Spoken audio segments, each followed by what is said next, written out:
Bonsoir à tous et bienvenue sur RTI 1, tout de suite dans le titre de ce dernier journal. Le vice-président de la République est aux États-Unis, à New York. Tiemoko Melie-Kone a pris part dimanche au siège de l'ONU au sommet de l'avenir. La rencontre a été marquée par l'adoption du pacte pour l'avenir à travers lequel les États s'engagent à redynamiser le multilatéralisme et à accélérer la mise en œuvre des objectifs de développement durable. Dans la cité du Poro, 30 000 nouveaux bénéficiaires du programme des filets sociaux productifs ont été identifiés. Ils bénéficient depuis le week-end dernier du paiement des allocations trimestrielles. L'opération a été lancée samedi dernier par Miss Belmondogo à Korogo.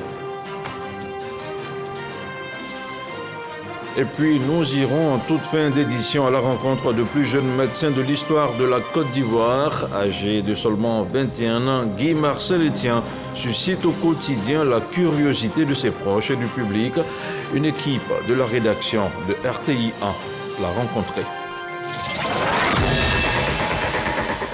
Merci de regarder votre chaîne préférée. Le vice-président de la République est aux États-Unis, à New York. Tiemoko Melie-Kone représente le chef de l'État, le président Alassane Ouattara, à la 79e session ordinaire de l'Assemblée générale de l'Organisation des Nations Unies, baptisée Sommet de l'avenir. Un sommet marqué par l'adoption de plusieurs résolutions pour relever de nouveaux défis et restaurer la confiance au sein des Nations Unies. Ce lundi, deuxième et dernier jour des assises, le vice-président a fait une déclaration. On en parle avec Herman Guibé. New York, aux États-Unis. Le vice-président de la République, Tiemoko Melie-Kone, représentant le chef de l'État, Alassane Ouattara, à la 79e session ordinaire de l'Assemblée générale de l'Organisation des Nations Unies, prend part à la cérémonie d'ouverture du sommet de l'avenir. Ce sommet se tient sur 2 jours, les 22 et 23 septembre. Ce lundi, deuxième et dernier jour de ce sommet, le vice-président de la République a fait une déclaration à l'instar des chefs de délégation des États membres de l'ONU qui se sont succédés à cette tribune. Un sommet marqué par l'adoption du pacte pour l'avenir, à travers lequel les États s'engagent à redynamiser le multilatéralisme, accélérer la mise en œuvre des objectifs de développement durable, s'accorder sur les solutions à apporter aux nouveaux défis et restaurer la confiance au sein des nations. Tiemoko Melie-Kone, vice-président de la République de Côte d'Ivoire.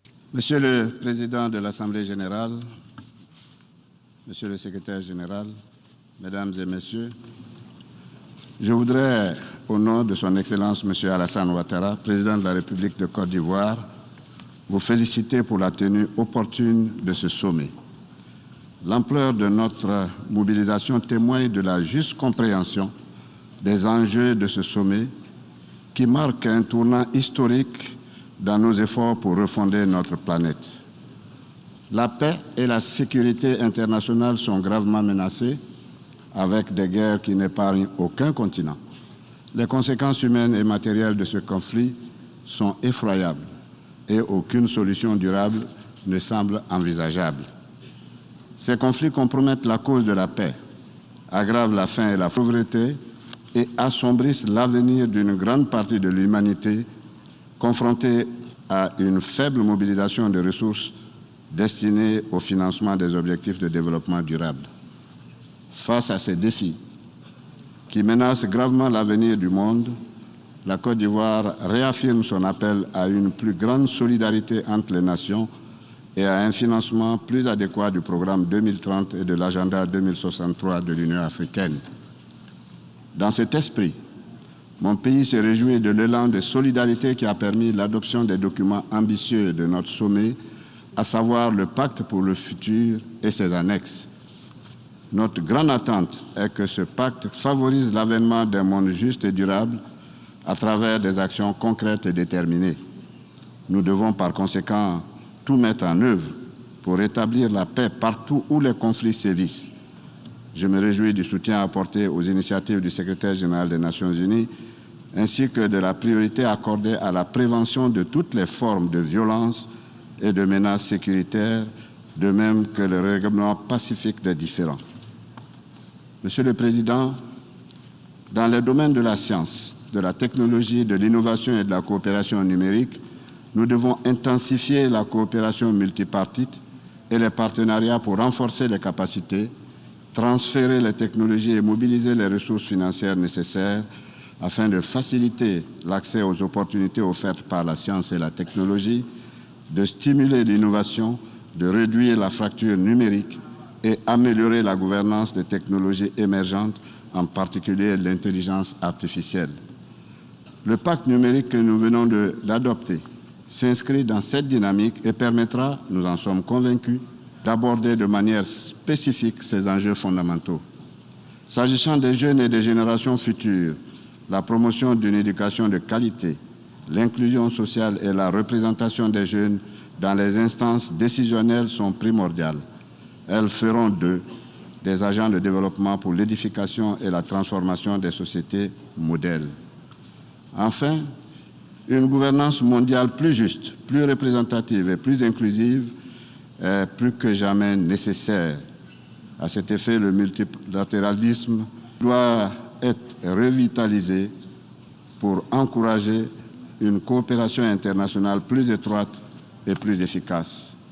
L'heure est donc venue d'adapter les institutions financières internationales et la gouvernance mondiale aux réalités actuelles, tout en veillant à accorder une attention particulière à la modernisation des Nations Unies, notamment à la réforme du Conseil de sécurité. Monsieur le Président, la Côte d'Ivoire fonde un réel espoir à la mise en œuvre effective des recommandations de ce sommet, dans l'intérêt des jeunes générations et pour un avenir de paix et de prospérité pour tous. La veille, à l'ouverture de cette rencontre, le secrétaire général de l'ONU, Antonio Guterres, a soutenu que l'adoption du pacte pour l'avenir ouvre la porte à l'action concrète pour rendre les institutions internationales plus justes, plus légitimes et plus efficaces sur la base des valeurs de la Charte des Nations Unies face aux défis nouveaux. Et ici en Côte d'Ivoire, les commissions finances des parlements des États ouest-africains se réunissent en ce moment même à Abidjan, dans la capitale économique ivoirienne. Elles participent à la 10e conférence annuelle de leur association. Une cinquantaine de parlementaires de 15 pays vont plancher sur une stratégie commune de gestion et de partage d'expériences dans le domaine des finances publiques. On regarde le film de l'ouverture de la séance avec Moussa Konaté. 10e conférence annuelle de la WAPAC, l'association des commissions finances de l'Afrique de l'Ouest. Une cinquantaine de parlementaires membres des commissions en charge des finances venus de 15 États sont réunis pour un renforcement de capacités et un partage d'expériences en vue d'exercer efficacement leur mission. Si nous travaillons au sein de la CEDEAO, il est tout à fait normal que nous puissions avoir le même regard sur la manière de collecter nos finances et la même façon de voir, de sensibiliser tous les acteurs clés de ces finances-là à l'harmonisation des bonnes pratiques. Harmoniser les actions parlementaires pour un meilleur contrôle des finances publiques dans la sous-région. L'initiative est encouragée par les autorités ivoiriennes. Nous sommes tous conscients des enjeux qui pèsent sur nos économies, notamment la maîtrise des déficits budgétaires, la lutte contre la pauvreté, l'amélioration des infrastructures et l'accès aux services de base. C'est en unissant nos forces et en mettant en commun nos savoir-faire que nous pourrons relever ces défis. La mobilisation des recettes intérieures pour renforcer la stabilité et la résilience fiscale en Afrique de l'Ouest, thème de ces assises. Le président Adama Barrow exhorte les parlementaires à jouer pleinement leur rôle dans la gestion des comptes publics. Mes chers collègues parlementaires, il nous incombe d'explorer des stratégies innovantes pour rendre plus efficaces et résilients nos systèmes fiscaux, développer un esprit de civisme fiscal de nos concitoyens et lutter contre la fraude et l'évasion fiscale. Il est important que chacun de nous contribue à cet effort de réflexion afin d'aider, à travers vos interventions et vos décisions, l'exécutif dans l'adoption de stratégies fiscales qui favorisent la croissance économique. Les travaux de la 10e conférence annuelle de la WAPAC se tiendront du 23 au 27 septembre. Ils devront aboutir au renouvellement des instances de l'organisation. Un rassemblement et des recommandations. Après quelques jours de travaux, le 3e congrès des avocats de l'UEMOA a pris fin à Abidjan. 8 bâtonniers ont été décorés et les avocats de l'UEMOA ont dressé le bilan du processus de la mise en œuvre d'une disposition, celle relative à l'harmonisation des règles régissant la profession d'avocat dans l'espace communautaire. Mariam Sangaré, Jean-Marc Djadji.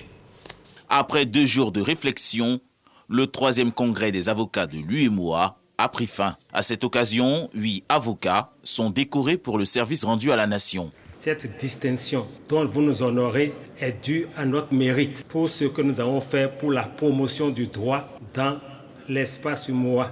Je dois pour cela confesser que ce mérite, je le prends, ainsi que mes confrères homologues, avec émotion, grande joie. C'est un appel subliminal, plus exactement, envers les avocats les plus jeunes, pour qu'ils se prennent en charge, pour qu'ils réalisent et relèvent dignement le défi de la compétitivité dans un monde en proie à des mutations où malheureusement, quand on n'est pas compétent, on n'a pas lieu d'espérer se maintenir.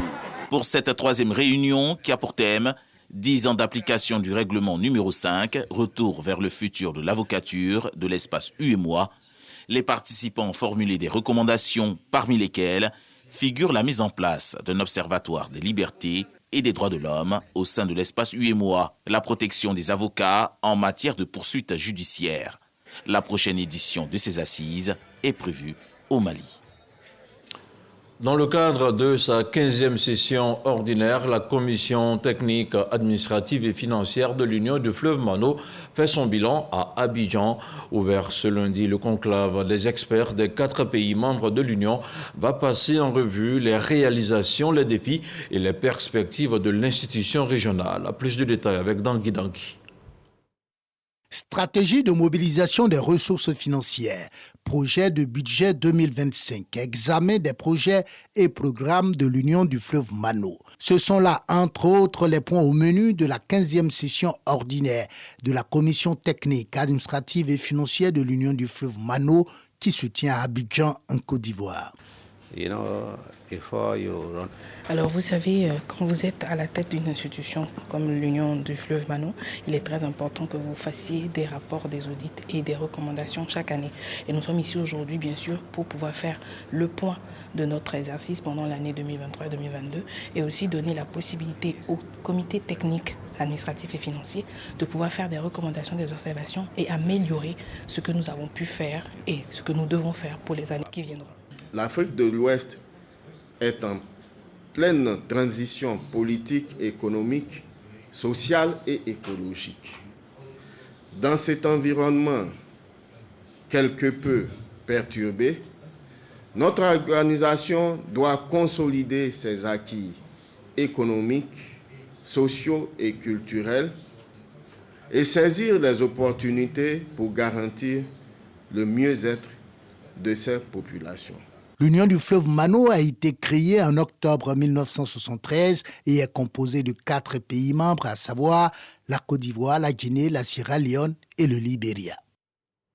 Et nous prenons la direction de Bonon, dans la région de la Maraoué, avec le ministre Laurent Tchagba, qui s'est entretenu avec les déguerpis de la forêt classée de Boisflé.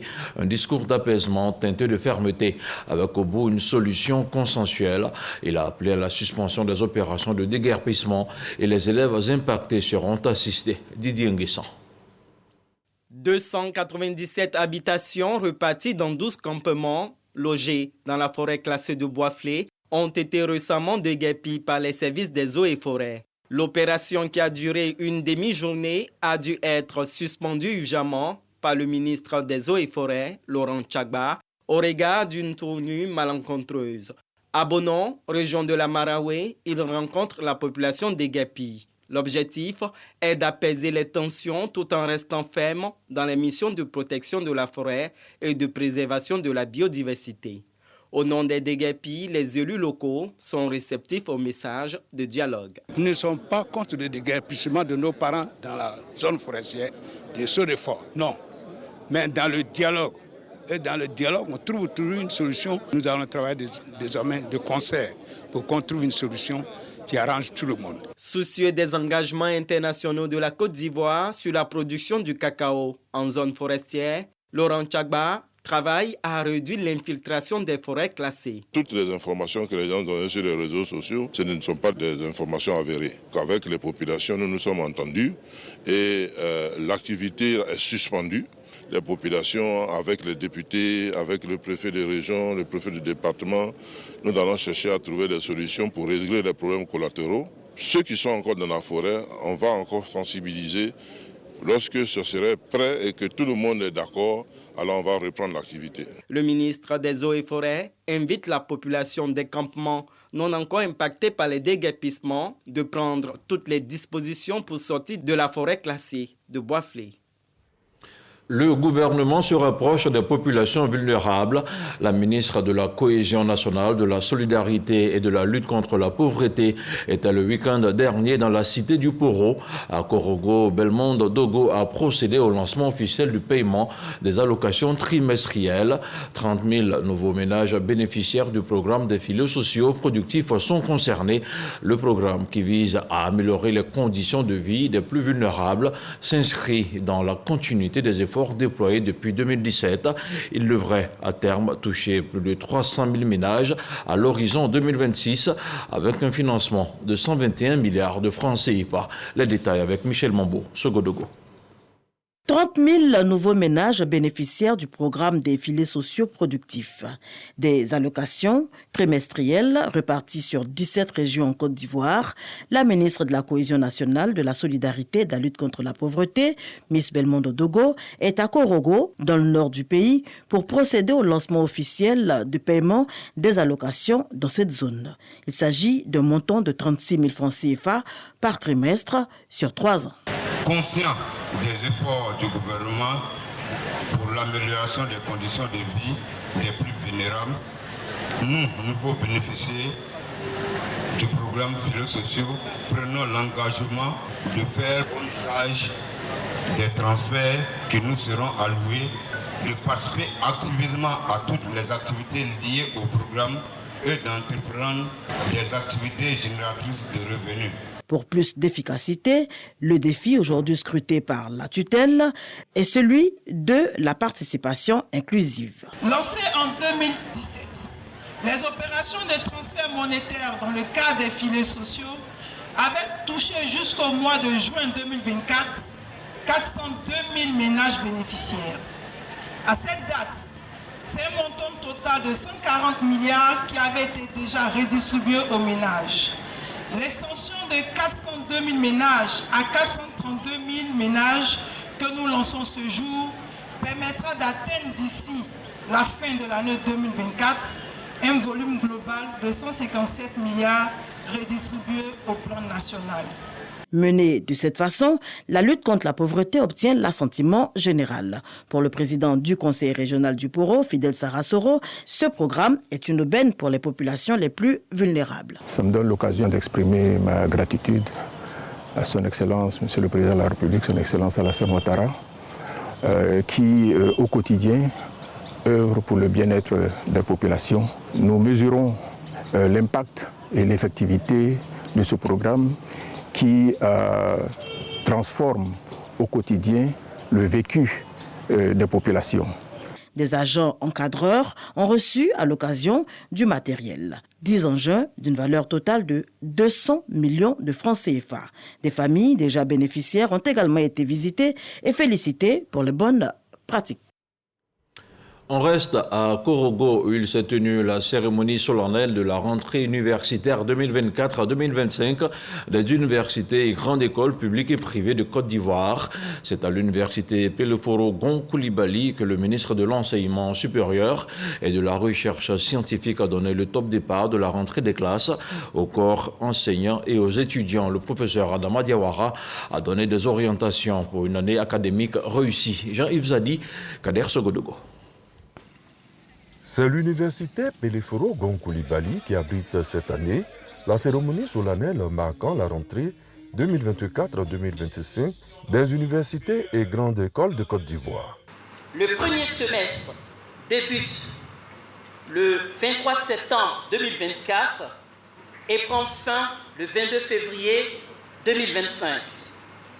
Le deuxième semestre débute le 24 février 2025 et prend fin le 6 juillet 2025. Les examens de deuxième session du 14 au 31 juillet 2025. Il est de notre devoir collectif de nous adapter aux évolutions de notre société, de répondre aux besoins émergents et de préparer nos étudiants à des carrières qui n'existent peut-être pas aujourd'hui. Et pour cela, nous devons continuer à encourager la recherche. Invité à cette cérémonie, le ministre Amadou Koné, en sa qualité de président de l'Union des villes et communes de Côte d'Ivoire, UVCOSI, a livré une conférence autour du thème « Rôle des universités dans le développement régional ». L'université est un vecteur de développement économique de la nation, c'est sûr, car elle est un creuset stratégique pour la formation du personnel hautement qualifié, mais également sa vocation sur le plan de la recherche devient de plus en plus une mission économique. L'université est donc centrale dans la nouvelle économie, celle du savoir. Dans son discours de rentrée, le ministre de l'Enseignement supérieur et de la Recherche scientifique dresse le bilan des acquis et des avancées de son département ministériel. Adama Diawara appelle l'ensemble de la communauté universitaire à plus de responsabilité et de professionnalisme. J'ai demandé aux enseignants de tourner le dos à l'absentéisme, de telle sorte qu'il y aura un contrôle plus accru de la présence des enseignants sur le campus. En s'agissant des étudiants, quand on voit ce que l'État investit dans les frais de scolarité aux établissements privés. Cette année, par exemple, on est jusqu'à 40,2 milliards de francs CFA qui sont alloués au paiement des frais de scolarité dans le privé. Donc ce que je demande aux étudiants, c'est de se mettre au travail. Cette cérémonie de rentrée a mobilisé plusieurs segments de la société. Le thème choisi pour cette rentrée universitaire 2024-2025 est un enseignement supérieur et une recherche scientifique de qualité au service du développement socio-économique des régions.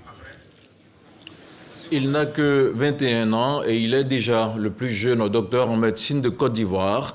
Un exploit dans l'histoire de la faculté de médecine de notre pays. Guy Marcel Etienne, c'est son nom, exerce aujourd'hui au CHR d'Abobo. Partagé entre le doute et l'admiration, bon nombre d'Ivoiriens se demandent aujourd'hui encore comment est-ce que cela est possible. Un début de réponse dans ce reportage signé Khalil Youmandé et Enza Traoré. Il est pour beaucoup d'internautes ce que l'on pourrait qualifier de génie. À seulement 21 ans, Guy Marcel Etienne décroche son doctorat en médecine avec la mention très honorable du jamais vu en Côte d'Ivoire. C'est donc le docteur Guy Marcel Etienne que nous retrouvons au CHR d'Abobo, interne au service de gynécologie. Ce matin, il a rendez-vous avec des patientes pour des consultations prénatales. Non. Non, jamais été opéré. D'accord. Vous êtes déjà tombé enceinte combien de fois? Depuis son adolescence, Guy Marcel nourrissait le rêve d'exercer dans la profession médicale, avec une envie viscérale de sauver des vies. Déjà en classe de seconde, j'ai décidé fermement d'opter plutôt pour l'option de la médecine. Et c'est vraiment quelque chose qui me passionne beaucoup. Il n'y a rien de plus satisfaisant que sauver la vie d'un patient, que donner du sourire à un patient qui vient avec son mal. Cela fait maintenant 3 mois que le jeune homme officie dans cet établissement sanitaire public, mais déjà plein de responsabilités. Ces journées, il les passe entre les salles de consultation, d'accouchement et de suite de couches. Pour se retrouver à ce niveau, Guy Marcel a plutôt eu un parcours atypique. Quand je commence la classe de CP1 à 4 ans, au primaire, je saute 2 classes, la classe de CE2 et la classe de CM2. Au CM1, j'ai passé l'examen l'entrée en 6e en candidat libre et j'ai réussi l'examen. Donc je me suis retrouvé en 6e à 8 ans. Je passe le bac à 14 ans. Donc après le bac, je choisis la médecine, donc je suis au tronc commun. Je fais le tronc commun où je réussis en une seule fois. Il réussit d'ailleurs toujours au premier tour des examens durant ses 7 années universitaires jusqu'à l'obtention de son doctorat. Son ardeur au travail et sa discipline, cet amoureux de la santé a su les maintenir en milieu professionnel, de quoi forcer l'admiration et le respect de ses collaborateurs. C'est un médecin qui est très très respectueux. C'est quelqu'un qui a un bagage intellectuel qui est vraiment, comme on dit, au top. Dans le domaine professionnel, l'âge ne compte pas. C'est l'expérience, le savoir, c'est ce qui compte. Donc ça me fait vraiment plaisir de recevoir des instructions de lui, parce qu'il connaît. Donc c'est un jeune médecin qui est dynamique dans son approche des choses. Voilà. Il est très vif, très réactif. Il montre des qualités particulières. Je pense qu'il fera une brillante carrière médicale. Si Guy Marcel est promis à une brillante carrière médicale, c'est aussi grâce à l'implication de sa famille dans la réalisation de son rêve. Comme tous les dimanches, lorsqu'il n'est pas au travail, il retrouve les siens au domicile familial à la Riviera à Bata.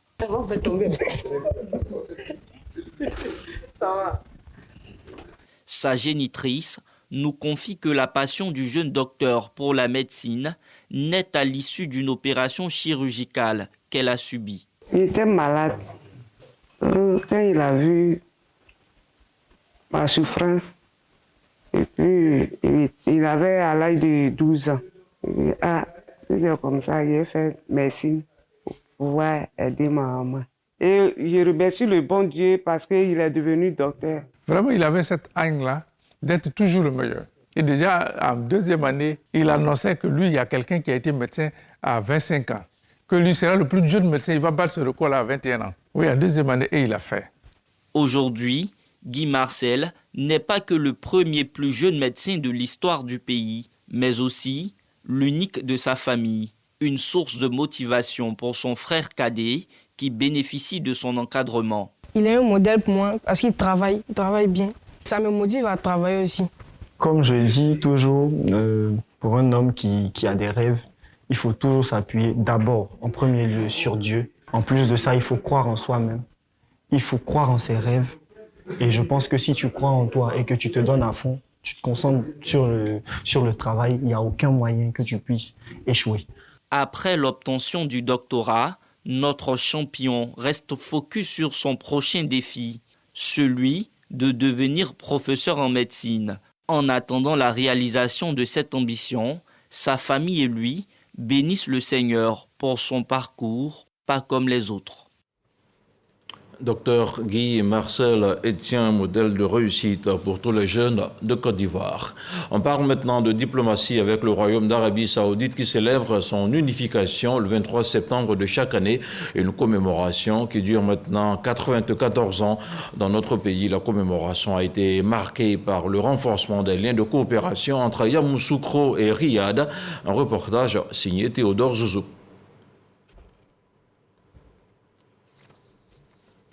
94 ans que le Royaume d'Arabie Saoudite s'est unifié. Une date aussi considérée comme la fête nationale. Ici, en Côte d'Ivoire, cet anniversaire, le diplomate saoudien décide de le célébrer en compagnie des autorités gouvernementales, coutumières, religieuses et civiles, mais également en compagnie de ses compatriotes. Une façon d'exprimer les bonnes relations d'amitié et de coopération entre les deux pays. Je voudrais en cette soirée avec vous célébrer la journée nationale du Royaume d'Arabie Saoudite. Les liens entre les deux dirigeants et les deux peuples sont étroits. De nombreux frères ivoiriens ont fait des études en Arabie Saoudite au cours des 40 dernières années. Et la coopération dans le domaine de l'éducation connaît toujours un accroissement continu, à l'instar d'autres domaines de coopération entre les deux peuples. Le ministre des Transports, représentant son homologue des Affaires étrangères, adhère à cette commémoration. Amadou Koné n'a pas manqué de souligner les avancées enregistrées par la Côte d'Ivoire grâce à cette coopération. Au nom du gouvernement et au nom du peuple ivoirien, mes vives et chaleureuses félicitations. La Côte d'Ivoire et l'Arabie Saoudite ne cessent de développer et de renforcer leurs liens d'amitié et de coopération, comme en témoigne d'une part la récente visite de travail effectuée à Abidjan par M. Abdul Rahman bin Abdul Mohsen Al-Fadi, ministre de l'Environnement, de l'Eau et de l'Agriculture du Royaume d'Arabie Saoudite. Mesdames et messieurs, sur le plan économique et commercial, Il convient de saluer la contribution du Fonds saoudien de développement pour la réalisation de plusieurs projets socio-économiques en Côte d'Ivoire. Dans le domaine religieux, je voudrais relever, pour m'en féliciter, l'augmentation significative du quota des Ivoiriens candidats au pèlerinage à la Mecque, dont le nombre est passé de 9 000 en 2019 à 10 000 en 2023.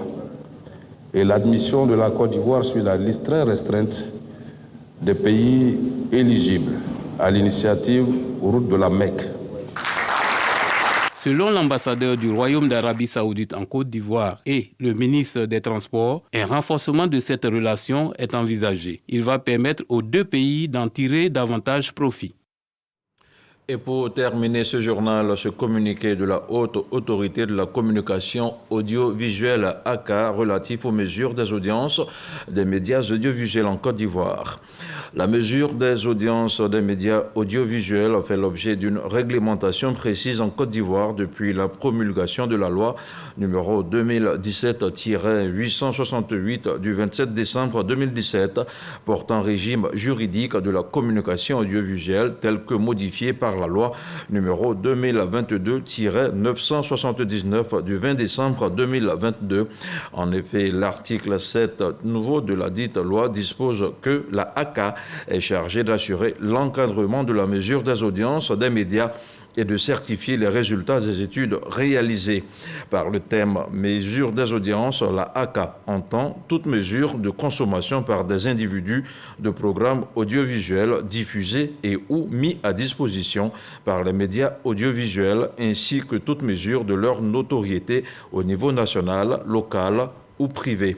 Ainsi, toute mesure des audiences des médias audiovisuels réalisés en Côte d'Ivoire, en dehors de l'encadrement et de la certification de la ACA, est faite en violation de la loi et est par conséquent illégale.